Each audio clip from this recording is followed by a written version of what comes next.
Nzambe apambola yo pona yango.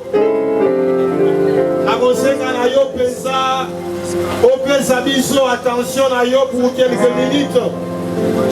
Tokozala molai te na butu ya lelo. Boyembi nzembo azoloba ete motema na ngai pambola Nzambe, mpe nyonso ya ngai ikumisa Nzambe. Tosangani na pokwa lelo mpona kopambola Nzambe, mpona kokumisa Nzambe. Tozopambola ye mpe tozokumisa ye pour ce qu'a été la vie de sa servante Maman Augustine Karapichi. Tozali kolela ye na kati na elikia. Tozali bana na Nzambe, tozali ba Kristo, mpe tozali na elikia. Toyebi ete atako tokufi lelo, kufa ezali suka na biso te, mpe tokomona nkembo na Nzambe. Yango wana tozolela ye na koyemba, tozolela ye na kokumisa Nzambe, mpo toyebi mpe tozondima ete liwa elongoli te bolingo na Nzambe mpo na biso. Lolenge ekomami ete nini yango ekokabola ngai na bolingo na Nzambe. Toyebi ete atako pasi, atako nzala, atako milioko, atako kufa, eloko moko ekokabola biso na bolingo na Nzambe, na bolingo na Yesu Masiya ezali te. Alléluia. Na boye tobondeli. Dieu notre Père, nous te bénissons pour ce culte. Nous te bénissons pour ces instants. Ngonga kitoko oyo tolingi koyoka maloba na yo, totiki yango na loboko na yo, totiki motei na loboko na yo, tosengi na yo olobela biso, tosengi na yo obondisa biso na maloba na yo na pokwa lelo, na kombo na Yesu. Mpe nake na kotelemela nyonso ezali ya yo te, nyonso ezali kotatola bokonzi na Yesu Masiya te. Tofandisi yango kimia na kombo na Yesu Masiya. Ngonga ya mateya mpe butu mobimba, bobele kombo moko kaka ezala eleve na oyo esika. Bobele kombo moko kaka nde ekumisama mpe esanzolama. Kombo yango ezali kombo ya mwana na Yesu Masiya, pamba te ye alongaki liwa mpe azali na bomoi. Na kombo kitoko ya mokonzi na biso Yesu Masiya nde tobondeli bongo mpe tobeteli Nzambe maboko makasi. Moto aza kolo na pema na ye te po ete yakanga yango. Mbili ezoloba ete kasi na etumba wana, sadi etumba ya liwa elongo ezali te. Lelo eza mama na biso Augustine, lobi ekozala ngai, lobi kuna ekozala yo. Là n'est pas tellement le problème. J'ai aimé liwa et susciter ma question et belé na bomo na biso. Soko telme balanga nzembo, bayemba liwa. Le moto moko te akoka ko percer mystère oyo ya liwa. Mais lorsque nous lisons la parole de Dieu, la Bible nous parle de la mort. Bien sûr, la vision na tina na liwa, donc la finalité est à nous sauter. Bien sûr, dans la vision liwa, donc on a un passage. Voilà pourquoi tu as un texte moko quand la Bible où tu vas échanger na poko na lelo, na bokanda Apocalypse. Apocalypse chapitre 20. Dans la verset 11e, Kino Nasuka. Apocalypse, chapitre 20, verset 11, Kino Nasuka. Les gros gens, Naïl de Patmos, et si c'est Retoubaki, ni ce topo comme on a radisu souté, il y a eu un miracle quand il n'a pas mouru naïe. Azol va être la monarchie. Comment un aveugle ou toi dans la michute après comment c'est ça la grandeur de Dieu. Il t'arrive des fois au lali mis sur Okanda ozomona makambo quand on l'a kozo beta ndoto te na mona ki yo na ndoto mais yo olalaki omoni nga ndenge nini. C'est ça la grandeur de Dieu. Pendant qu'Azaki n'a mis sous terre, Jean est en train de voir une chose. Alors je vis un grand trône blanc. Et le moyen évangélique, il y a jugement. Non seulement à mon trône, il y a pembe à mon aîné, mais à mon ipé moto oyo, afin de l'icolo, il y a trône wana. Jean a observé quand la vision n'a eu. C'était une chose qui devait arriver. Ce n'est pas pendant qu'il était dans l'île de Patmos, l'événement de Jérusalem. C'est-à-dire jamais à Saliangolu, à mon amakambo oyo, et qu'on sale massima et mantango. Et la chose n'est pas encore arrivée, mais à mon akambo déjà. Et puis le fait que à mon un grand trône blanc, la moto oyo, avant qu'il y ait un trône noir. Qui était la personne où il y a pas sur le trône? Et puis les autres va être liboso naye, et dans les locaux mon côté, et quoi qu'on réussissait. Jean Aïmon et Célinae, à ce moment-là, il y a un trône noir, Bakou Fignoso. La Bible dit les morts, les grands et les petits. C'est-à-dire, Motonio, sans exception, à cause de se retrouver devant le trône noir.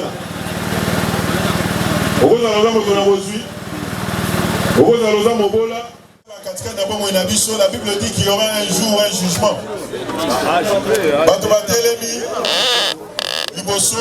Il y a trop de blanc. Beaucoup de moko avant de rendre compte. Il peut le rendre compte qu'on a dit la mission là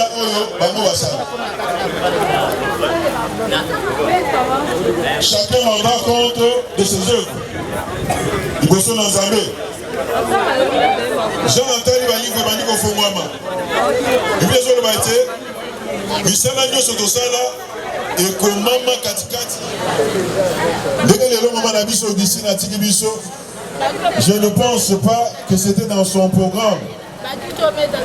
Sur la bonne sanité, les lots en principe et c'est là que ça va me anniversaire. C'est ça. Mais malheureusement, à Komi Mokolo Yangote, l'année passée nous étions retrouvés. Le Kolabaye, Bazangi Elikia. Bien aimé, lorsque Elike Zalité, Motokomi Tumisami, Katika Nabo Moinae. Or, ce qu'on a Elike Katinabo Moinayo, on comprend que Liwa Yamoto Oyo, Azana Yesu Katinabo Moinae, et Zaliwa Yamotuya. Parce qu'un jour, à vos quoi? À vos arrêts, le monde a Yesu Christo, c'est qu'on a c'est quoi? Amen. Amen. Je voudrais que Maloba Oyo est consolé pour mon inayo. Je sais que tu as une pensée pieuse pour la maman Nabiso. Pour la Misala Malam, à cause du fait que à Pessa qui pour mon inayo et pas naïe sous Christ. Mais les Oyo, Maloba Oyo, et ça pour la bon inayo. Nayo. Tout autre est maman Nabiso. Parce que si Kaya Zali, avec Oyo Kalisou Souté. Mais yo Oyo Zana Bomoy. Et c'est un jour. Donc on rejoint de maman Nabiso. Mais ce qui est là, quelle est ta position, Liboso, dans Zambé? Bien aimé, tout dépend de la décision Oyo, où on soit pendant qu'on a la bonne. Il y a des gens et puis ça met la moto koku fambala moko. Si manayango et le gozo zelaye, et ça ils savent. Nous ne pouvons pas échapper dans le jugement dans Zambé. Les gens ont bon autorisé qu'on s'accopie, ça te pour échapper dans le jugement dans Zambé. Les gens ont le sang beauté, pour qu'on s'aille la vie pour être tout compte en ambouk en Zambé. Les gens mais pendant qu'on a pas moi, ce qu'on a dit dans Zambé, on dit Meliango. On dit qu'on peut savoir mon pas dans Yesu Christ. On va espérer un jour comme on a été dans Zambé. Il y a beaucoup de gens qui ont été. Et puis ça met la moto koku fambala moko, si manayango. Et le gozo c'est là, et ça va bien les baboukou wana et au fond moi ma pote. Liboso ya trône dans Zambé, moko na moko asambisama, kolandi sama nisala oyo ye azosala. Amen. Amen. Bien aimé na lingo considérer misala na yo. Vous considérez yango non par rapport à ndenge bato juger yango, non. Par rapport à maloba na Nzambe ndenge esengeli. Misala yo lingaka eza milango atika Nzambe pambola yo. Pesa misolo na yo langwa. Misala yo lingaka eza kobotola bato basaki. Oyiba ba téléphone, c'est une bonne chose, yiba na yo. Mais sache qu'un jour, likolo ya téléphone oyiba likolo ya milangwa, tu rendras compte et pareil dans Nzambe. Jean Lobete na moni buku efongwami. Ba enyo sokombo ekomama ki na buku na bomo ite. Esika na bango ezalaki wapi? Katikati na moto na lifelo o babengi kokufa ya mbala ya mibale. Sali âme na yo ekufi. Kuna kozala moto ya seko na seko le feu éternel. Pendant que ba enyos kombo ekomami na buku na bomo yi. Ba komona nkemo na Nzambe ba ozala na ye libela na libela yango abengi yango la vie éternelle. Bien-aimé na lingite oyo raté moment oyo. Oyo ki maloba na Nzambe esengeli ozwa décision pour la bomo ina yo. Je te laisse la liberté ya komene bomo na yo ndenge olingi. Mais azo prévenir yo pour te oyeba et sikanini ozali côté. Peut-être qu'on t'aurait dit que ce qu'on confie, il y aura une réincarnation au sait quoi. Au bout de mission dans cette ti ouais quoi de état à perfection. Et ça est solo te bien-aimé. Ce qui est là confie, dès que maman a besoin ici na confie et l'autre chose c'est là yo et ça bobé les jugements dans Zambie. Mais je t'annonce un jugement. Tu peux échapper à ce jugement. Ce que combo na yo et komami na buku na bomoy. Lelo kombo na yo komama na buku na bomoy. So yo se paye. Les autres dépendent de na yo. Il vient le mettre, voici ce témoignage. C'est que Dieu nous a donné la vie éternelle. Et que cette vie est en son Fils Jésus-Christ. Celui qui a le Fils a la vie éternelle. Je vous ai écrit ces choses afin que vous sachiez que vous avez la vie éternelle. Vous qui croyez au nom du Fils de Dieu. Les bien-aimés, comme mon aïeux, et comme on a beaucoup d'abord, ce que vous avez décision, il y a beaucoup de par Jésus-Christ. Peut-être que vous avez des amours passés au Tikamisala ou au Salaka. Bien-aimés, vous avez la makasi na yote, sur vos décisions, vous avez besoin de la coquille au Sungabo Moïnayo, en fait que l'œuvre n'a eu changé. Amen. Oui, déjà, moment peut-être très difficile pour la cause de Maloba, au Pesa, l'Itatoli, Tokoloba, na Oetali, Maman Nabiso, Augustine.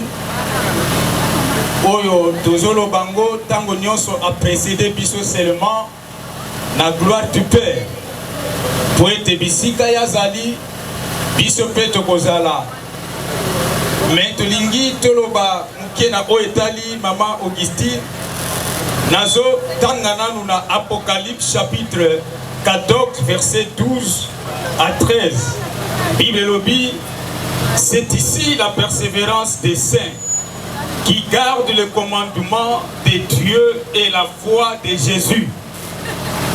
Et j'entendis du ciel une voix qui disait, écrit, heureux dès à présent les morts qui meurent dans le Seigneur. Oui, dit l'Esprit, enfin qu'ils se reposent de leurs travaux, car leurs œuvres les suivent. Car leurs œuvres les suivent. Na minute mukie nazolo bananu na oetali litatoli ya kondima ya maman na biso Augustine. Je suis son pasteur plus de 20 ans. O nazali pasteur naye nazo témoigner persévérance ya maman na biso na oetali kondima. C'est ici la persévérance des saints. Tant on a tozotala lolenge nini ba santu baliko persévérer katina kondima. Lolenge Timo Paul alikoloba que abunda ki le bon combat agada ki kondima na ye Pe toali ko témoigner pour na maman na biso. Quel que soit âge na ye, maman ayebaki na ko persévérer. Na lingi na toucher quelques points na oetali litatoli pour na maman na biso Augustine. Ya liboso nazomona kati na monaki kati na maman na biso lolenge nini ayebaki koyamba batu pe kovanda na batu. L'hospitalité. Maman Augustine azalaki penza maman moko boboto et puis ayebaki koyamba. Moto nyonso koya epai na ye, même na ndaku na ye, maman na biso bane koyamba ye. Moi tokota na ba détails ezali te.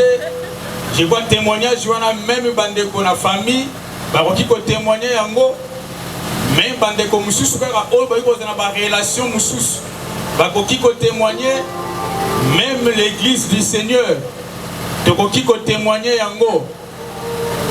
Eloko wana penza ezali témoignage moko monene oyo mama na biso azalaki na yango ezalaki makasi na ye koyeba koyamba batu kati na ndaku na ye pe koyamba batu nyonso na pene na ye. Yango pe na occasion otolingi to lendisa moko na moko tant tozomona vie ya mama na biso Augustine na point wana biso ba ototikali toyeba pe kosala kolanda misala na ye oyo koyeba koyamba batu pe kovanda na batu ezali vraiment malamu mingi ndenge Bible koyebisa biso bamonaka motema ya moto na mayele na bisika ya matanga po ete kuna azali koyeba pe ali kozwa na oyo ezali bomoi na ye na nzela mateya to ya matanga mama na biso Augustine na lingi na nzela témoignage na ye likambo oyo pe ekoma na vie na yo koyeba koexercer l'hospitalité koyamba batu kovanda na batu eza vraiment ngolu moko mama azalaki na yango. Soki tolobi kaka totuna awa nani aza na litatoli oyo mama yambaki ye tobandi même na famille toke même na quartier ekozala vraiment batu ebele. Awa naza même na litatoli komona papa moko baza na ye aza ti lelo na ndako ntango bayebisaka biso ke bazalaki na ye kobanda 1976 azalaki na ye lokola mwana musala mais après wana mama tikalaka kovanda na ye okotala olobi motema nini oyo mama azalaki na yango. Eloko oyo ndeko na nga ezali témoignage moko ya makasi soki toke même na suka tokocomprendre même église esika oyo mama na biso akufi kati na kondima toza na témoignage wana na parcours makambo ezebele na vie chrétienne na vie ya ministère mais ekomaki na moment mama fongolelaki biso maboko afongolelaki biso maboko mpona koyamba biso kati na esika oyo pendant 2 mois kino Nzambe asungaki biso parce que notre Dieu aza toujours fidèle pe azalaka toujours sima ya maloba ne mpona kokokisa yango. Par là sur l'église toali kotémoigner hospitalité ya mama ndenge ayebaki koyamba pe akobande kokoba toujours koyamba basali na Nzambe pe bana na Nzambe.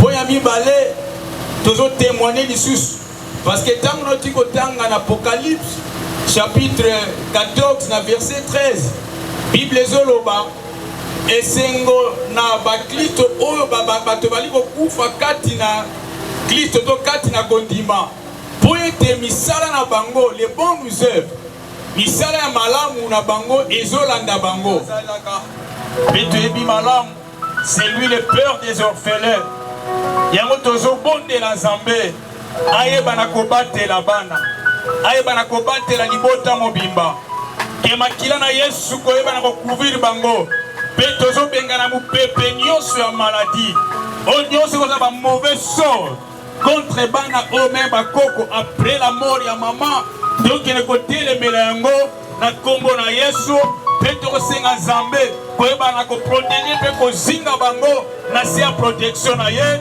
Tobondeli na basali na Nzambe tozali totomboli maboko mpona kobela protection Nzambe likolo ya libota. Tobondeli na kombo na Yesu. Éternel mon Dieu,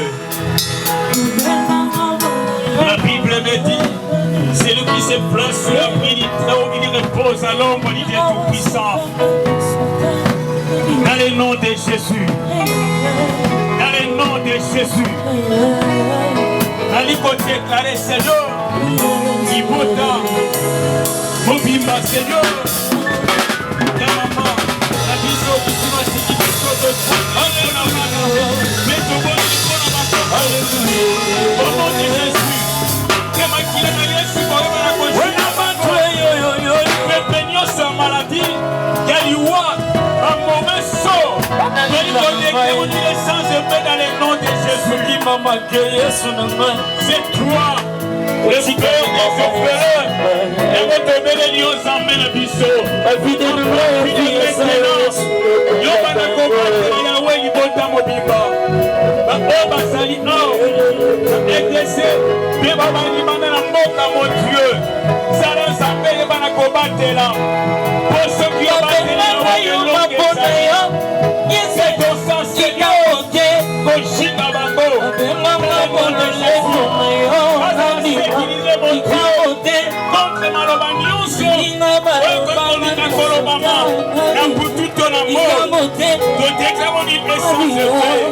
Dans le nom de Jésus, Pena Bondeli Yahweh, pour l'amour, pour la carte na bango, pour communion d'unité, pour la carte na bango, na combo na Yesu Christo.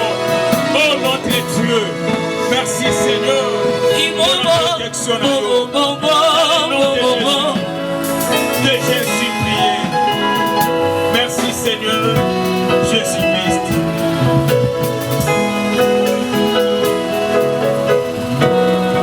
Éternel mon Dieu, nazobondela pona libota mobimba, nabondeli na kombo na Yesu pona amour korenye kati na bango, lolenge mama ebaki na kotalisa bango amour, bayeba na kotemere kati na amour wana, que personne Yahweh koya pona kotia mobulu te kokabola bana na kombo na Yesu. Na bondeli mon Dieu pour la unité bomoko koumela kati na bango. Mon Dieu, je t'en supplie Père, dans le nom de Jésus, yebana ko protéger bango. Mi pepenyo cela ka mon Dieu après la mort ya baboti pour la kokotisa trouble, pour la déstabiliser fi ya bana na telemeli yango au nom de Jésus. Mon Dieu, que ton sang Jésus pour couvrir bango. Mon peuple a maladie, mon peuple a liwa, mon peuple a souffrance, mon peuple nyose koya ko souffler pour la colère bango. De téléméliango dans le nom de Jésus. Éternel mon Dieu, na bondeli na kombo na Yesu, ba demere yawe na nzela na yo. Oyo mama la kisaki bango, ala kisaki bango kisite, ala kisaki bango da kwanganga te, mais ala kisaki bango kaka nzela na yo. Na bondeli na kombo na Yesu, pe ba demere kati na nzela na yo. Oh mon Dieu, grâce na ko accompagner bango. Peut-être na bon moto, ba ko komona lokola ba suki, mais zoka ba suki te. Yahweh, abati Yahweh même ya liwa ya mama. Fongona ni susubanzela ya bana. Va comprendre que c'est toi notre Dieu. Va comprendre que au cieux il y a un Dieu. Oh Azali le Père des orphelins. Je t'en supplie mon Dieu. Kotika libota orote. Ba o bazali ao, be ba o bazali bande ya mboka.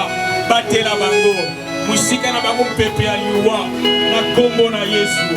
Na déclaré longue vie. Kat na bongo ina bango. Na Yesu Masia o azali Nzambe na biso. Deto bondeli. Deto lobi. Amen. Ana batele beto zo beta makongo kwa Nzambe na biso. Hallelujah.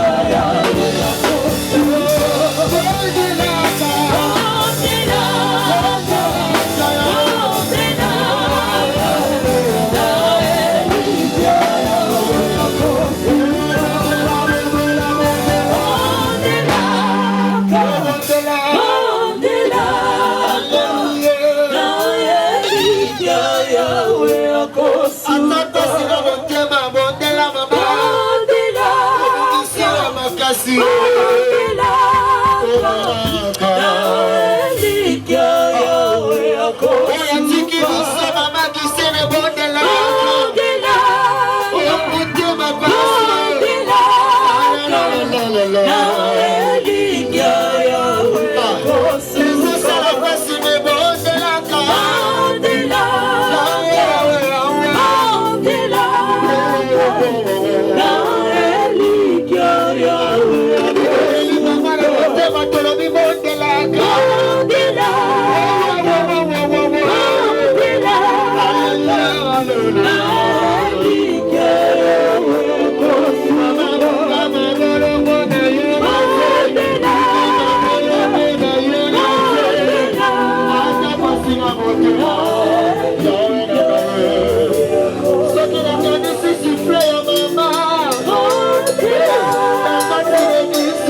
C'est le jour que l'Éternel Dieu a créé.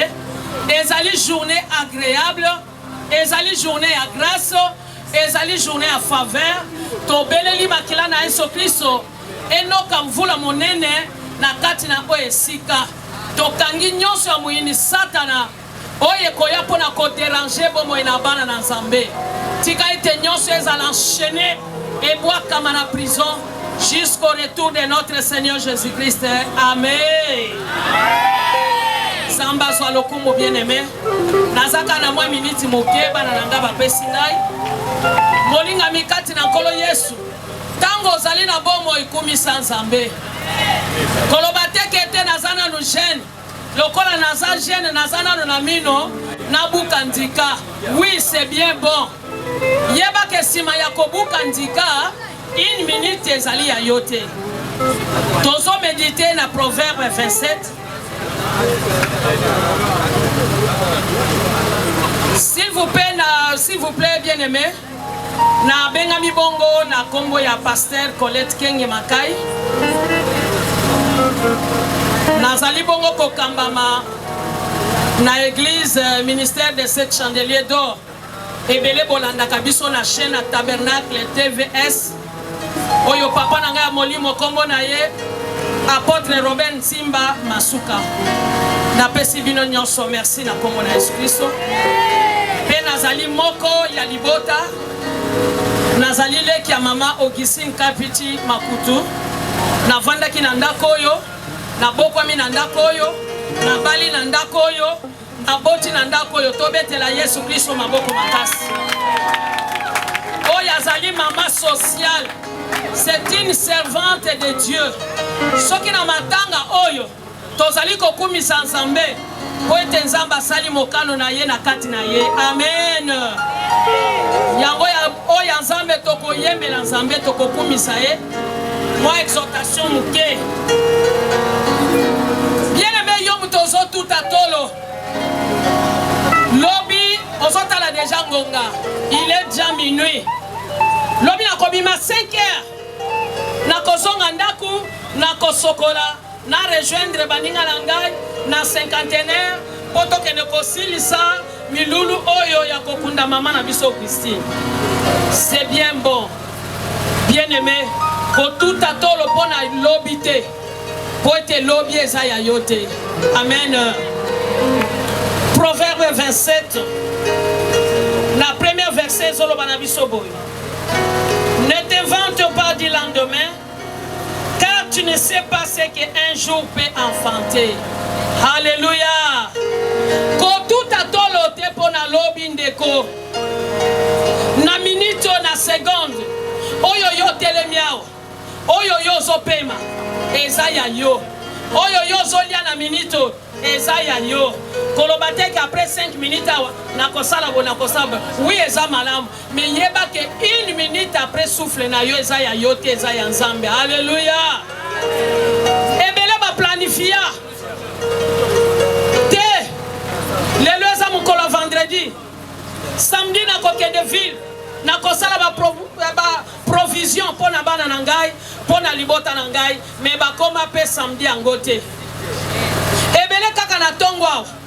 Alamuki pe abondeli amatina mutuka na ye soit azama kolazo kene na arrêt de bus azwa transport ekomisa ye na musala ekomisa ye na école ekomisa ye bisika te kaka nana komi na arrêt de bus te akomi na je ne sens pas bien, je ne me sens pas bien, muto abandi kokita muto azaki en bonne santé abandi kotoka akweyi bato mokili balokoti mususu balobi ezanzala bosombela ye ji mususu balobi te toki mana embango na hôpital bokomi na hôpital balobi na bino que c'est trop tard muto asa kufi. Amen.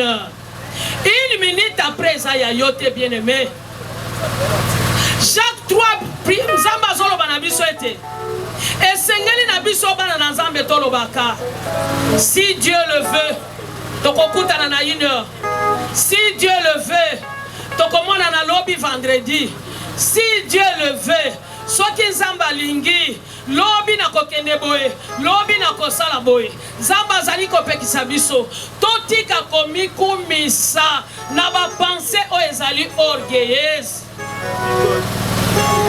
Bible lobi le lendemain ne t'appartient pas, mais ça appartient à l'Éternel. Yango wana molinga mikati na nkolo Yesu Masia. Naza na ta mingi te. Vi yangonga o bapesi biso esengeli to adorer Nzambe longo. Biso nyonso toza libota na Nzambe. Mama Augustine azalaki na biso. Mosusu tosololaki na ye na tongo. Mosusu basololaki na ye 1 minute avant piquer crise. Mais ayebaki te ke mokolo wana kokaki kozongisa molimo epai na Nzambe. Tozala tango nyonso prêt. Zala prête ndeko na ngai. Invitation ya Nzambe eponi moto te. Eponi ekolo te. Eponi lolenge ya moto te. Ozala mosali na Nzambe. Ozala chayer. Ozala mama. Ozala papa. Bien aimé. Tomi lengele. Pote tozali kaka na ngonga muke. Makomi na Nzambe zoloba. Yeba te ozali mo pepe. Oye koki ko disparaître na ngonga muke. Yango molinga mikati na nkolo Yesu Masia. Tina nini ya kobombela moninga kanda.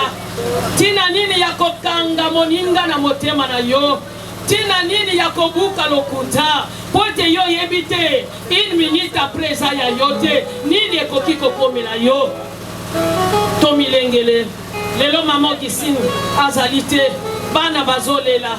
Baleki bazolela, basemeki bazolela, babokilo bazolela, azali susute, akoyoka lisusute, nyonso tokoki kosala, ezali susu na litomba te, mais du moins, oyo ya asalela ki Nzambe, tango azalaki na bomo, yango nde ezali kokonte liboso na Nzambe.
Éternel notre Dieu, le maître des temps et des circonstances, nous te disons sincèrement merci, notre Dieu, pour la circonstance où Komeli Libota, ya maman Nabiso Augustine, peut Komeli Lissousou, la grande famille, la communauté Sénat, pour permettre notre Dieu que notre maman Augustine a précédé Bisso na gloire nayo. Te recommander entre tes mains, Seigneur, en ce moment, Milulu Nabiso. Que le Saint-Esprit puisse contrôler nous ce que ça na Congo na Yesu Christo de Togondeli Petolobi. Amen. Le temps, vu le temps que nous est accordé, nous allons suivre le programme qui nous a été donné. À présent, nous allons écouter les témoignages. Pendant leur temps qu'ils étaient dans le bas Congo, à Tchela, depuis qu'ils étaient convertis avec le regretté papa, jusqu'à ce que papa est décédé et qu'ils sont rentrés à Kinshasa. Mon petit témoignage, c'est un témoignage qui a accompagné maman Augustine toute sa vie.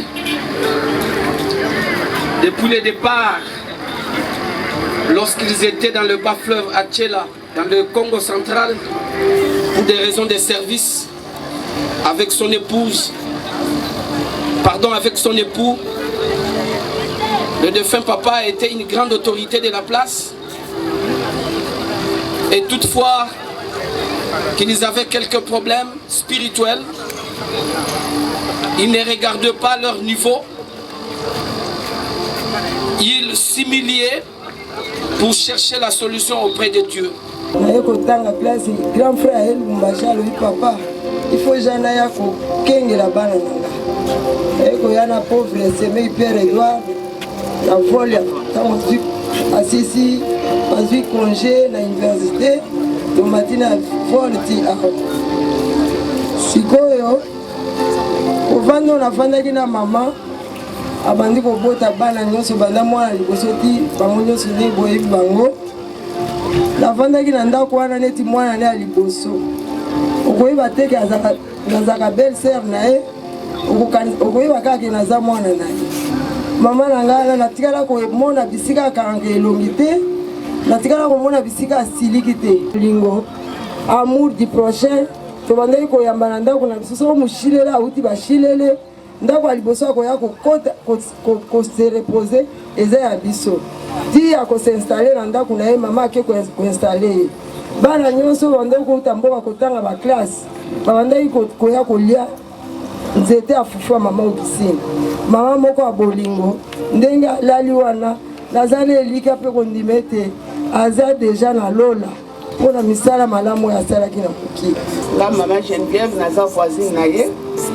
nayebaki nabengaka ye ya Augustine depuis 2000 ans naza voisine na ye vraiment naza ya mingi koloba te namona mwasi aza na bolingo lokola ya Augustine te ya Augustine mosala eka koseka ya Augustine soki abelinga Geneviève yaka nake tobandi kosolola toyebani bana mpe bakoma bango nyonso na bana na nga bakoma famille na baoyo baza na étranger basolola bango nyonso ensemble epesi nga mpasi vraiment ndenge ya Augustine atiki biso. Merci. Mamie Augustine Kapichi Makutu aimait beaucoup m'appeler. En tant qu'aîné de la famille Angela, j'aimerais dire qu'est-ce que Mamie Augusta nous a apporté, surtout quand nous allons fêter Noël chez elle en famille. Nous avons retenu la joie, l'amour et l'union familiale, la détermination, la persévérance pour la réussite dans la vie. Je me rappelle toujours à chaque fois qu'elle nous voyait, Mamie Auguste aimait nous raconter des histoires du village et nous dire les significations de nos noms. Mamie Auguste aimait nous offrir des beignets qu'elle vendait pendant une période. Nous nous souviendrons toujours de son sourire, de sa bonne humeur, de sa bienveillance, de sa gentillesse et plein d'autres choses.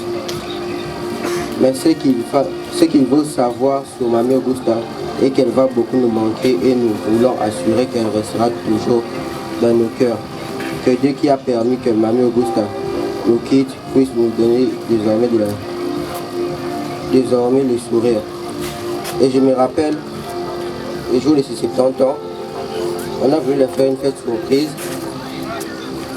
Et parce qu'on savait qu'elle avait des problèmes de tension, on a déjà prévu de la dire bien en avance. Et même si elle le savait, mais elle se voyait par son regard et par ses larmes qu'elle ne s'attendait toujours pas à ça. Et puisque nous savons que sa couleur préférée était la couleur verte, nous avons prévu de lui faire un cadeau, un pagne de couleur verte. Et c'est ça qui nous a vraiment marqué. Je vous remercie. Merci, les enfants peuvent rentrer, reprendre leur place.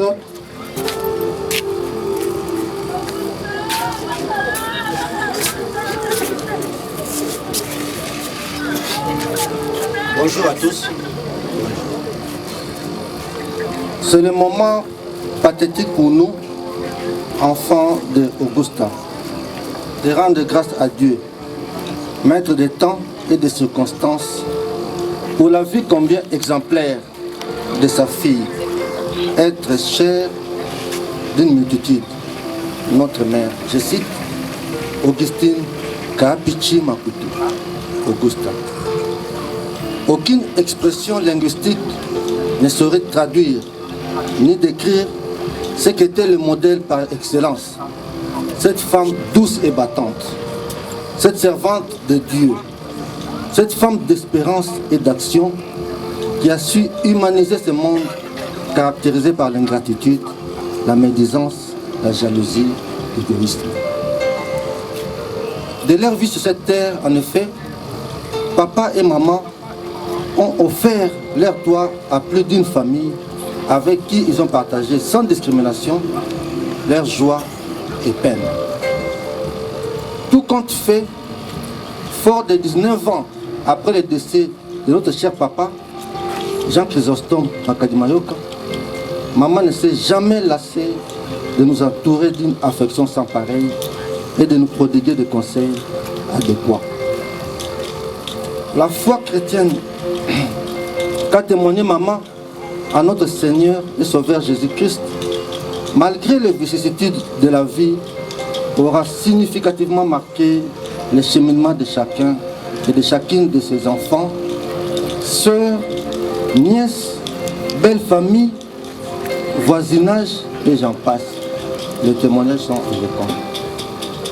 À tel point qu'il nous arrivait souvent de chercher inlassablement à comprendre le comment et le pourquoi de ces dons de soi. Moko oyo Jenny azobisanga mama za kolinga. Tango nakufaki mwana ye nalingi maboko. Nakufaki mobali ye nalingi maboko. Nakomi moto na mawa kolia nanga ya mpasi ye kovanda nanga ya mpasi ye na boko lobana pasi kasi Yesu alobi nanga ye kobanga teo pasi na yo elingi kosila na mboka yango na kokende tango nakufali mwana bandeko nalingi maboko nakufali mobali ye nakangi maboko nakomi moto na mawa kolia nanga ya mpasi kovanda nanga ya mpasi na boko lobanda pasi kasi Yesu alobi nanga ye kobanga teo pasi na ye elingi kosi tozoyembanga na yo. C'est depuis longtemps Zambali koyebisa Ezekiel ozalaki pe mosali na ye ke nazali kolongola par une mort soudaine oyo azali très cher epai na yo, c'est-à-dire Zambane kolobana oyo azalaki mwasi to épouse ya Ezekiel. Zambali kolobana zolongola ye par une mort soudaine. Biso pe tozali lelo ko pleurer kolela notre maman oyo pe Nzambe azwi d'une mort soudaine. Abeli tango molaite. Ça fait très mal. Bana tozali kolela maman baleki bali kolela yaya. Tolandi pe awa basemeki bazolela. Ecclesia pe toali kolela. Notre maman otoali ko rendre toujours un bon témoignage que aebaki na kobunda a persévéraki. Elle était chrétienne jusqu'à sa mort. Ceux qui s'assemblent se ressemblent. Bae basanganaka, bakokanaka. Emmanuel, Dieu parmi nous. Alléluia. Kakayo, mosusute. Kakayo, Emmanuel. Kakayo, mosusute. Kakayo, Emmanuel. Nazana yo, Emma. Pene pene esika yo vandi. Nazana yo, Emma. Pene pene bisika yo vandi. Emmanuel, oh. Emma, mosusu te na bomoi ngai. Azate na moni te kolo iswe. Yahweh na bengi yo Emmanuel. Zala na ngai Emmanuel.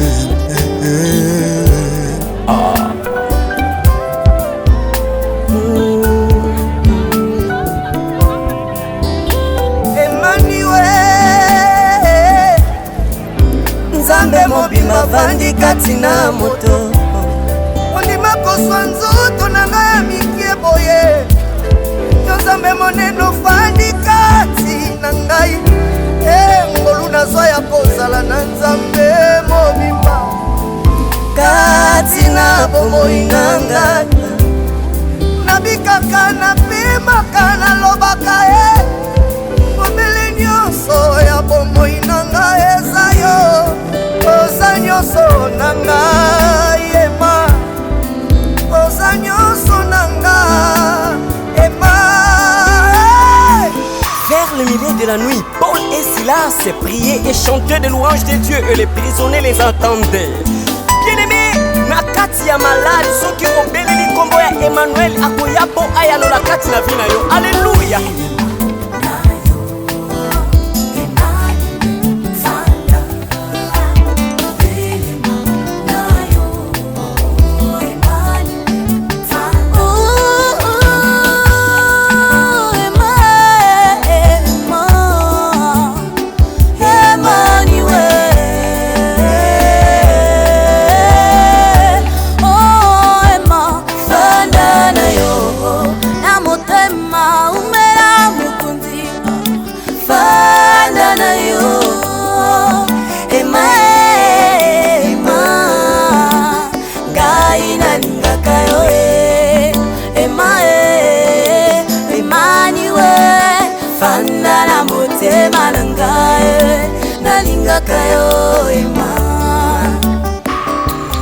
Nalingaka yo Yesu na motema na ngai.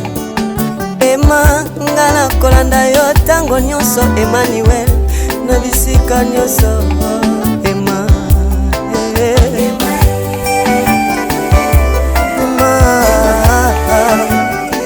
Nzambe mobimba vandi kati na bato. Emma oza nzambo zokonza likolwa banzambe nyonso. Emma Emma oyo nga napona yo Emma. Ozala nzambe ya bongo.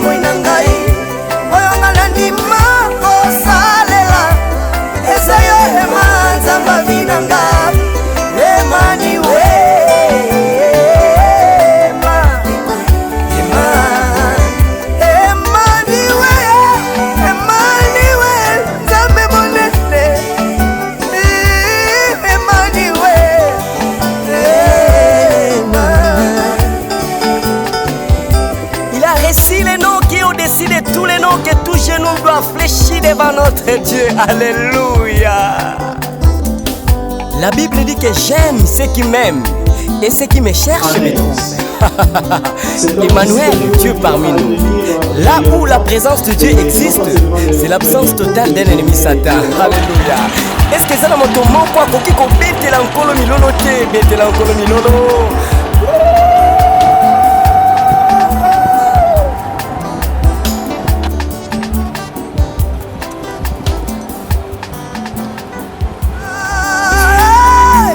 Vers le milieu de la nuit, Paul et Silas priaient et chantaient des louanges de Dieu et les prisonniers les entendaient. Bien-aimés, nakati ya malade, ceux qui ont béni kombo ya Emmanuel akoyabo aya no nakati na vie na yo. Alléluia.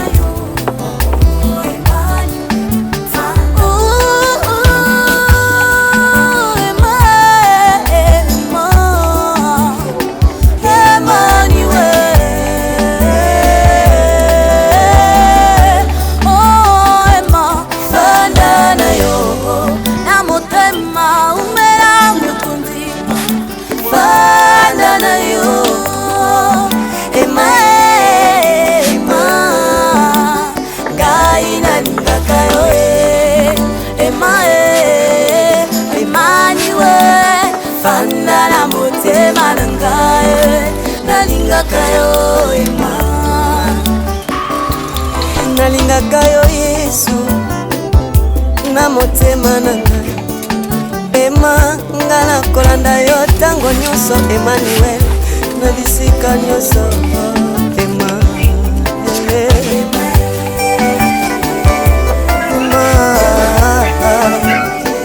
Jambe mobimba vandi kati na bato ema Nzambo soko nzali kolwa banzambe nyonso emaye